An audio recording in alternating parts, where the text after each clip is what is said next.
सरस्वती मैया प्रेम से बोले पवन सुत बोलिए दुर्गा मैया की जय, बोलिए सीता मैया की जय, बोलिए लक्ष्मण से रामचंद्र की जय, बोलिए शंकर भगवान की जय, बोलिए ज्वाला मैया की जय, बोलिए मल्लेश्वरी मैया की जय, बोलिए वृंदावन हरिलाल ना ना ना ना ना ना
आगे हस्तिनानगर में का होते हस्तिनानगर के राजा पांडु है राजा पांडु ल मिर्गा के श्राप लगे है राजा पांडु जंगल में शिकार करे पर गए हवे और मिर्गा के श्राप में आई घोड़ा रोइए घोड़े तारे मां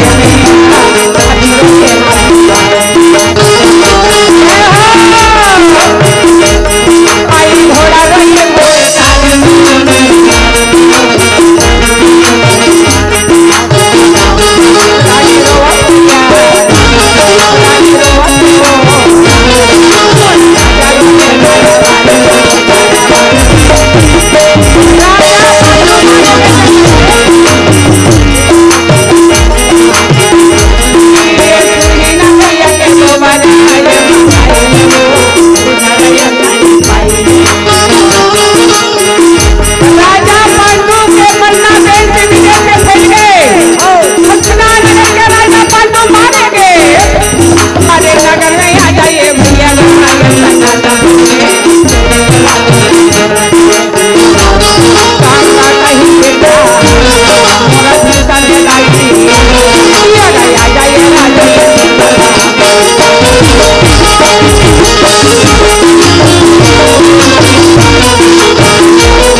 लगे कछरी भीषण पितामह गुरु द्रोणाचार्य अलिंग कलिंग का भोज इत्यादि सेना बैठे हैं पांडु के मन्ना सुन के भीषण पितामह है सन्नाटा हो गए गंगा पुत्र भीषण पितामह सोचे नगर के राजा पांडु मारे गए राजा बिना नगर सुनना हो गए बोल राजा बनावो द्रोणाचार्य बोले बाबा हसना नगर के राजा खत्म हो गए है तो राजा हमन कौन ला बनावो। द्रोणाचार्य कहे बाबा ऐसा ला राजा बनाना है जे छोटे बड़े ला लेके चलही थी राजा बनावो, गरीब और अमीर ला लेके चलही वही राजा बनावो। पन्नगर में राजा बने के लायक कोई नहीं। वाह वाह भगवान। रागी हाँ राजा बनना तो सहज है हाँ पर चलाना कठिन है। कठिन है हाँ। राजा बनाए के पहले सोचा थे वे हाँ कि राजा कौन लो बनावो और हसना नगर के कार भारे कौन लगे। मारी जाऊं मारी जाऊं मारी जाऊं काली कन्हैया पासी धन बजा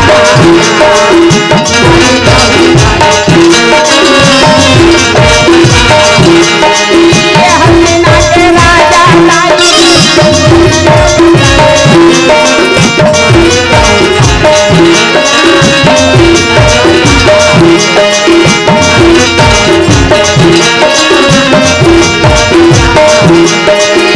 राजा के लायक दाई सोनेला बनावो।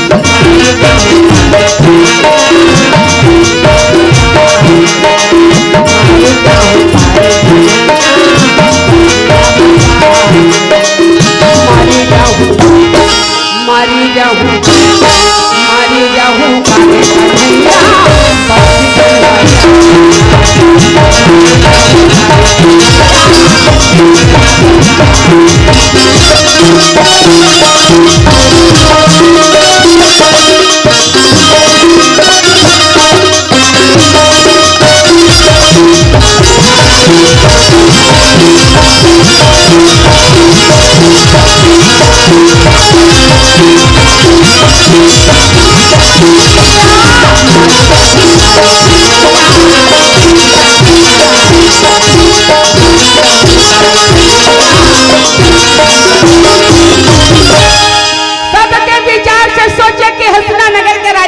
बनावो। द्रोणाचार्य कहे भीषम हाँ धृतराज बड़े भैया हाँ पांडु छोटे खत्म हो गए हाँ पर बड़े भाई ला राज न देना चाहिए। हाँ जी सब मिलके धृतराज लगा था धृतराज तय हसना नगर के राजा बन जा बेटा। हाँ धृतराज का थे बाबा मैं तो राजा बने पर बन गया हूँ हाँ पर मैं आँखी कंधा हूँ। हाँ अरे भीषम पितामह का थे आँखी कंधा हवा ते हवा तो जबान अबर चला थे रे ये जबान में नगल संभाल ले बेटे हैं। हाँ वैसा बात है तो मैं राजा बने पर तैयार हूँ। हाँ सब के विचार से हसना नगर के राजा धृतराज बन गए। सारे नगर में हल्ला हो गए जय हो धृतराज की जय हो धृतराज की।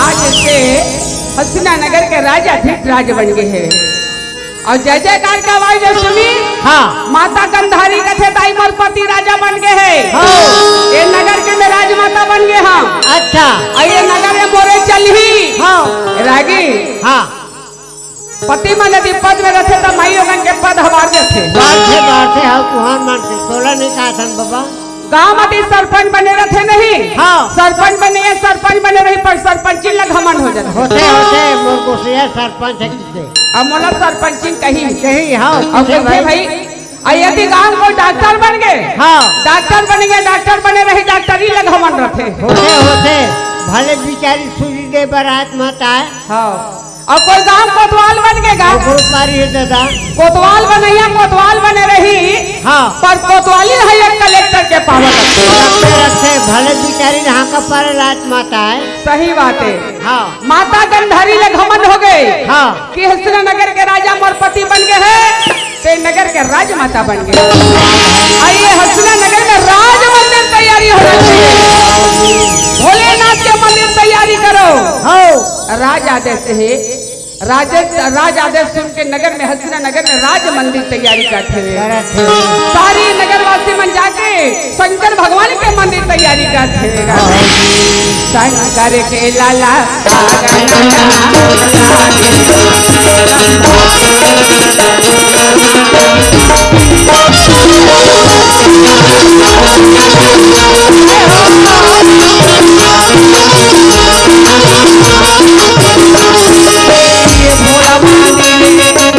भोला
माता गंधारी का थे मोर पति राजा है। हाँ। ये मंदिर लंबे उठाए हैं, मूर्ति लिए पधारे हैं, तो मोर सिवाय ये मंदिर के पूजा का अधिकार नहीं।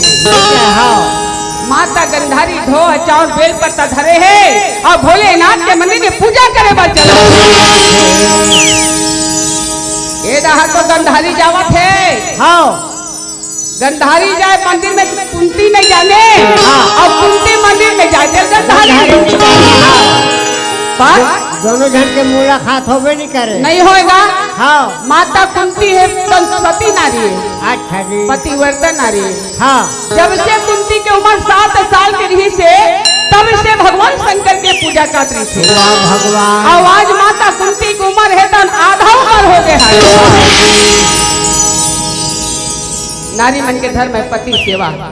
पति सेवा से बढ़ के कोई सेवा नहीं भाई तुहार भगवान राम है तन 14 साल में बनवास की से। हाँ। माता कई है राम ला बनवास देरी से। हाँ। माता सीता ला बनवास नहीं देरी से। हाँ। पर पति की सेवा करे बाद माता सीता है तन 14 साल ले भटक गई। राजा हरिचंद्र है तो राजपाट ला जुआ में हार गए। हाँ। और जब हरिचंद्र काशीपुरी जब बेचाए वर्गी तो पति ला साथ देव नारी तापमती पहुंच गई। राजा नल है तो राजपाट में जुआ में हार गए। हाँ। राजा नल है तो जंगल में जब निकली तो साथ में पति ला साथ देव नारी दमनती। तुलसीदास रामायण में बोले है। हाँ। एक ही धर्म एक व्रत नेमा और काय वचन माने पति। अब ऐसा नहीं भाई नहीं तो कैसा नहीं वो उल्टा पुल्टा हो गए। हाँ। एक ही धर्म एक व्रत नेमा पति संजले तुलसीदास भुला के ही लिखे कृष्णा। हाँ। ये सब हमारे निर्णायक भाई मन बैठे चला रामायण में रामायण के खाले कांठ में जोड़े है न मन। माता कुंती पतिव्रता नारी है। हाँ। धोवा चार बेल पर तले है कुंती है और शंकर भगवान की पूजा करे बार चलत। मोरी डोंगा कठवा के रमैया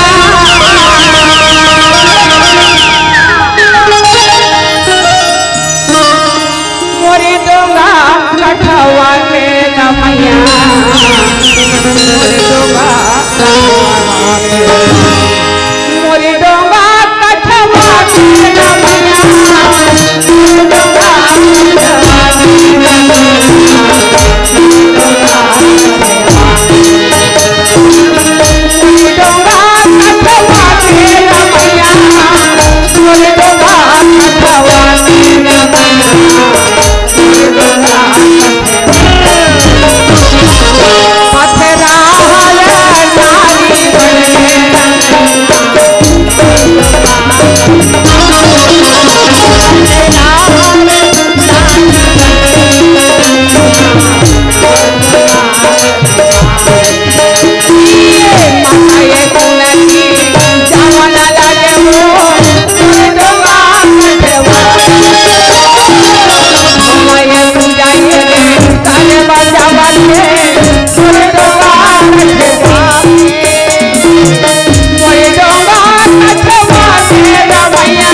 और गंधारी जाते कुंती नहीं जाने।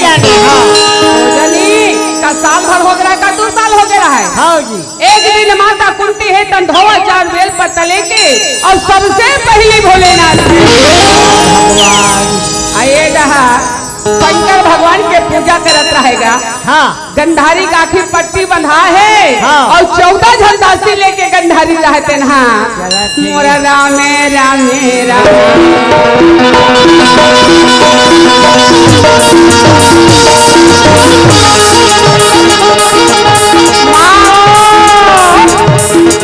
मोरा भोला के मंदिर में जय हो।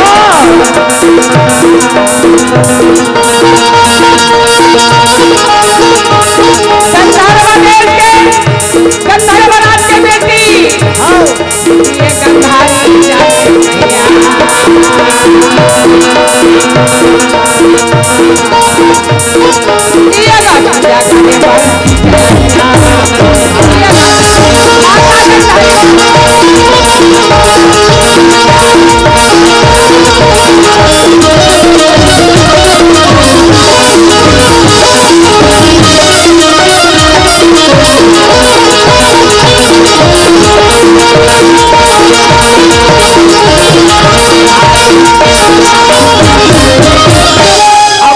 जाके दरवाजा खुला रहा है। हाँ काबर कुंती पूजा कर रहा है। हाँ अब गंधारी का आखिर पट्टी बंधा है काय जानी आ जाने बिचारी है। गंधारी दासी मला का थे दासी ये मंदिर में कौन खुश रहे। हाँ दासी मन देखा कुंती पूजा का था। हाँ और दासी मन का थे गंधारी बतावत आने झग रही है। हाँ वो बिचारी बिना मारे नहीं छोड़े छोड़े। गंधारी बोले दासी हाँ एक जन माई लोग हाथ चुगल ही रखे। हाँ ओकर दासी है। एक जन दासी का थे दीदी मैं बतावा था। हाँ बता। तो तेरानी पूजा करे वाला है कुंती है। और कुंती के बात सुनी गंधारी कहे कुंती मोर पति राजा है रे। हाँ ते काबर रहत मंदिर में। हाँ माता कुंती कहे दीदी देवता सबके होते हर नगरवासी हर प्राणी भोलेनाथ के पूजा कर सकते करते। हाँ आज उसने महू आए हैं सबरे दुखाई हाँ मोर पति राजा है। हाँ मैं मंदिर ला उठाए हाँ और ते काबा रहत रहे। हाँ कुंती का थे बहनी महू पूजा करत रहे। हाँ 7 साल की उम्र तब से मैं पूजा का था। आज मरूमन आधा उम्र हो गया हो गए। एक तो मंदिर के मुहाती नान चा रथेगा। हाँ गंधारी रहते नहा रह जावत रहे। अच्छा ओकर दासी मन का थे कहा झपाई जाता मंदिर के मुहाती ये रहन है। एक तो माई लोग मन झग रही होते होते। हाँ और जहाँ झगड़ा हो नहीं तब माई लोग मन चुंदी ज्यादा देखत थे। हाँ चुंदी मत धरे करो नहीं जुआ पर से मर जाए। और चुंदी कोई धरा गए हाँ तब बेटा जाके हिम्मत नहीं हो छोड़ाए के। नहीं हुआ नहीं हुआ मैं थोड़ा के एकदम दादा हाँ। 2-4 लोग से मुहिल पर गिरी थे। सादा फूले ये तारोई वो सादा जवाने वो सादा जवाने सादा फूले ये तारोई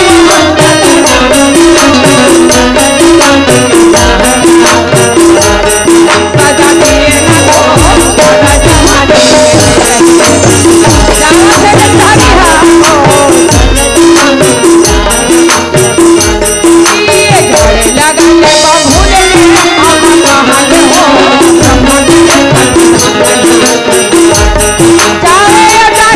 जाना से गंधारी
बहनी ते बड़के तेकर से ते घास तोर मान ल सही के हो और डबल मार्केट नहीं छोड़े कथे हाँ ते का कर लेबे रे हाँ। मोर पति राजा है हाँ। मैं हसना के राजमाता हरा ते एक घाव कथा में तो 10 घाव मार और दोनों धर के झगड़ा मारते हैगा हाँ। मारी के मारा पक्की के पटका इका झगड़ा वर्णन नहीं कर सका अच्छा। शंकर भगवान देखा थे दोनों के झगड़ा ला हाँ। आदि का धर्म मर जही तो कलयुग में कोई माई लोगी मत पूजा करे बनिया पार्वती कहे भोलेनाथ ये दोनों के झगड़ा अंदर हा माते हरे कथे वाह वाह भाई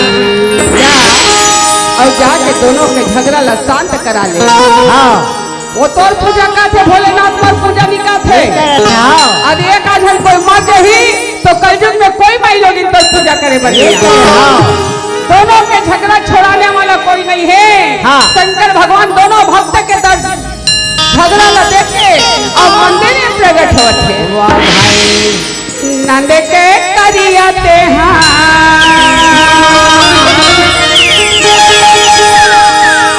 नंद के करियाते हाथ छोड़ देगा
वैसा नहीं हैगा शंकर भगवान दोनों के झगड़ा देख के बंद करावा थे तब ये भोला भोली भोला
राजा गंधारी का आखिर नहीं दिखे हाँ गंधारी का थे कौन हरस रे हाँ भोलेनाथ कहे गंधारी जेकर पूजा करे बनाए हम मैं वही भोलेनाथ हरम अच्छा काबर झगड़ा होता सो हाँ तो गंधारी का थे मोर पति राजा है धृतराज हाँ मैं राजमाता हराम अब मंदिर में उठाए हाँ मूर्ति ले पधारे हाँ तो हसना नगर के राजा कोई दिन में हो मोर बेटा दुर्योधन बने ओकर बाद मोर नाती लक्षण कुमार बने हाँ जी मोर परिवार के छोड़ हसीना नगर में काखलो नहीं का राजा बने अब ते काला पूजा का था कुंती हाँ तो कुंती कहे भोलेनाथ ये हसीना नगर के राजा मोर बेटा धर्मराज बन जाए शंकर भगवान का थे गंधारी अपन बेटा राजा बनी कहा थे और कुंती अपन बेटा राजा बनी कहा थे हाँ जी दोनों के बात सोच के भोलेनाथ कहे गंधारी हाँ तुम अपन अपन बेटा राजा बनी रहा था तो एक तो पुरुष करता है हाँ चैन होत बिहनिया 4 बजे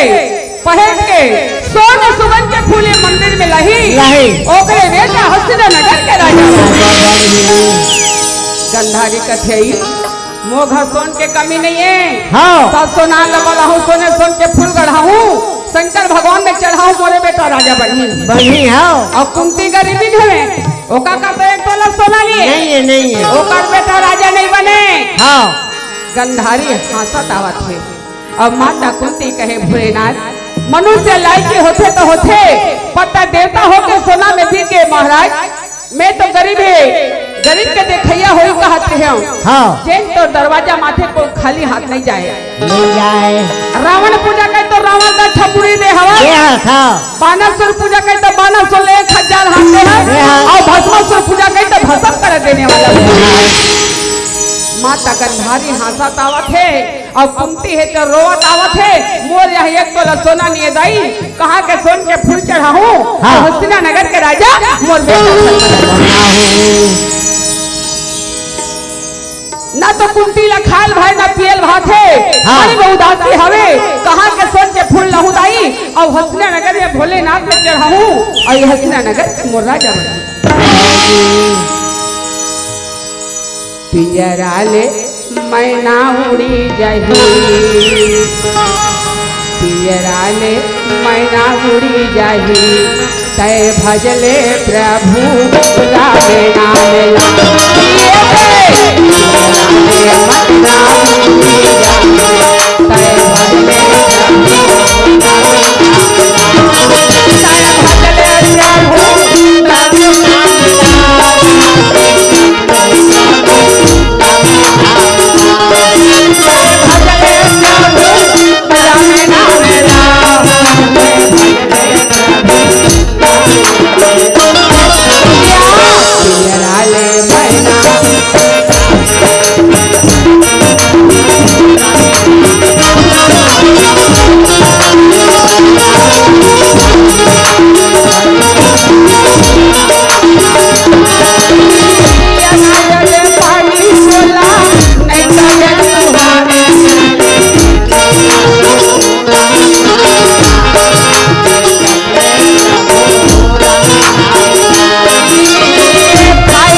पिंजरा ले मैना उड़ी